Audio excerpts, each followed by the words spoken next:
প্রধান সমন্বয়ক যুক্ত ফ্রম। আমাদের মাঝে উপস্থিত হয়েছেন চাষী মামুন ভাই, আমাদের আজকের এই প্রতিবাদ সভায় প্রধান বক্তা। প্রিয় উপস্থিতি, আপনারা জানেন যে পার্বত্য চট্টগ্রামে শান্তি চুক্তি নামক যে কালো চুক্তি করা হয়েছে, সেই চুক্তিটি ছিল মাত্র মুসলিমীয় একটা জাতির সাথে এবং একজন ব্যক্তির সাথে, যিনি হচ্ছেন সন্তুল লারমা। হ্যাঁ, তার সাথে বাংলাদেশ সরকার তার আধিপত্য টিকিয়ে রাখার জন্য, তার ক্ষমতা ধরে রাখার জন্য পার্বত্য চট্টগ্রামের চাকমা জাতি এবং সন্তুল লারমার সাথে তার আধিপত্যকে ঠিক রাখার জন্য মাত্র এই পার্বত্য শান্তি বা পার্বত্য চুক্তিটি করেছিল।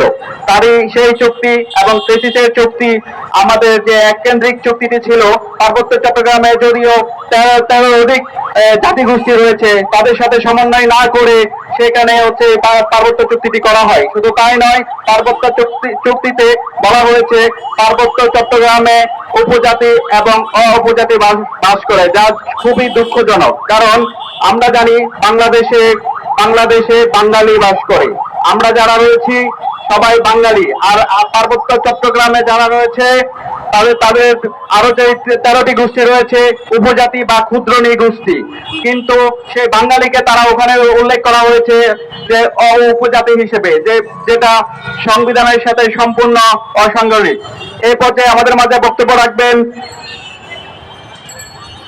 বৈষম্য বিরোধী ছাত্র আন্দোলনের ঢাকা জেলা থেকে যিনি প্রথম সারিতে কাজ করেছেন, সোহাদ্দি কলেজের মেধাবী শিক্ষার্থী শামসকে তার মূল্যবান বক্তব্য রাখার জন্য বিনীতভাবে অনুরোধ জানাচ্ছি। উপস্থিতি সম্মানিত সাংবাদিক এবং সাধারণ ভাই ও বোনেরা, সকলে আমার শান্তির বাণী গ্রহণ করুন। আসসালামু আলাইকুম রহমতুল্লাহ। বেশি কথা বলবো না, কয়েকটি কথা বলেই কথা শেষ করব। 1997 সালে 2 ডিসেম্বর পেশিবাদ সেই স্বৈরাচার সরকার শান্তি নামে যে কালো চুক্তি করেছে, পার্বত্য চট্টগ্রাম সেই সন্ত্রাস লারমা সহকারে যে শান্তি চুক্তির নামে কালো চুক্তি করেছে, অন্তর্বর্তীকালীন সরকারের কাছে আমাদের জোর আবেদন যে 1997 সালে 2 ডিসেম্বরে শান্তি চুক্তি নামে কালো চুক্তি যাতে বাতিল করা হয়। তারই সাথে সাথে বিভিন্ন উস্কানিমূলক সংগঠন পার্বত্য চট্টগ্রামকে অস্থিতিশীল করার জন্য বিভিন্নভাবে চক্রান্ত করে যাচ্ছে। সেখানে আমাদের প্রশাসন 1997 সালে 2 ডিসেম্বরের আগে 200-এর অধিক সেনা ক্যাম্প ছিল।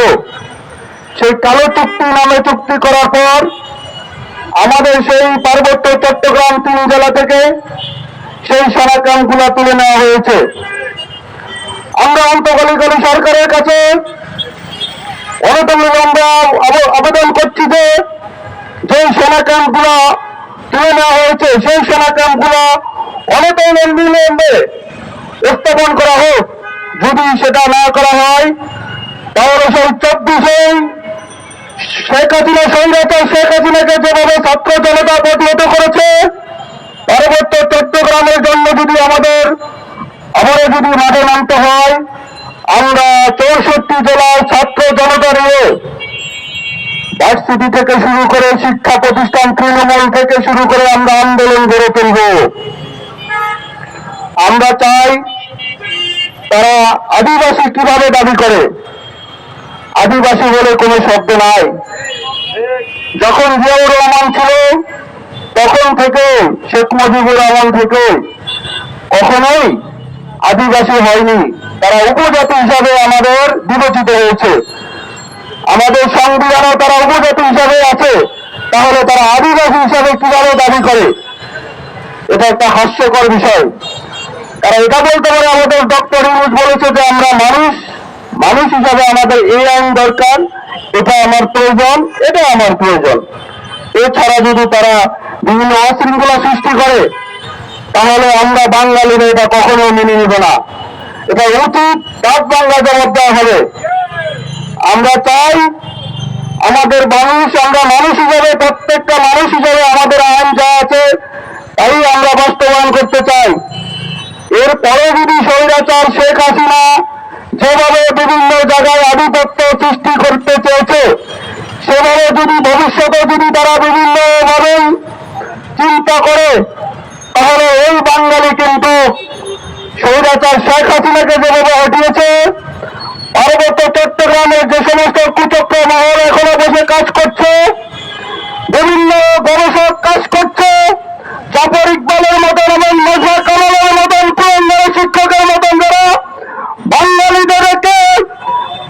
বাঙালিদেরকে বিভিন্ন জায়গায় অবস্থিত করতে যাচ্ছে, আমরা তার বাদ বাংলা জবাব দিব। ছাত্রদের পক্ষ থেকে আমরা এটা বলে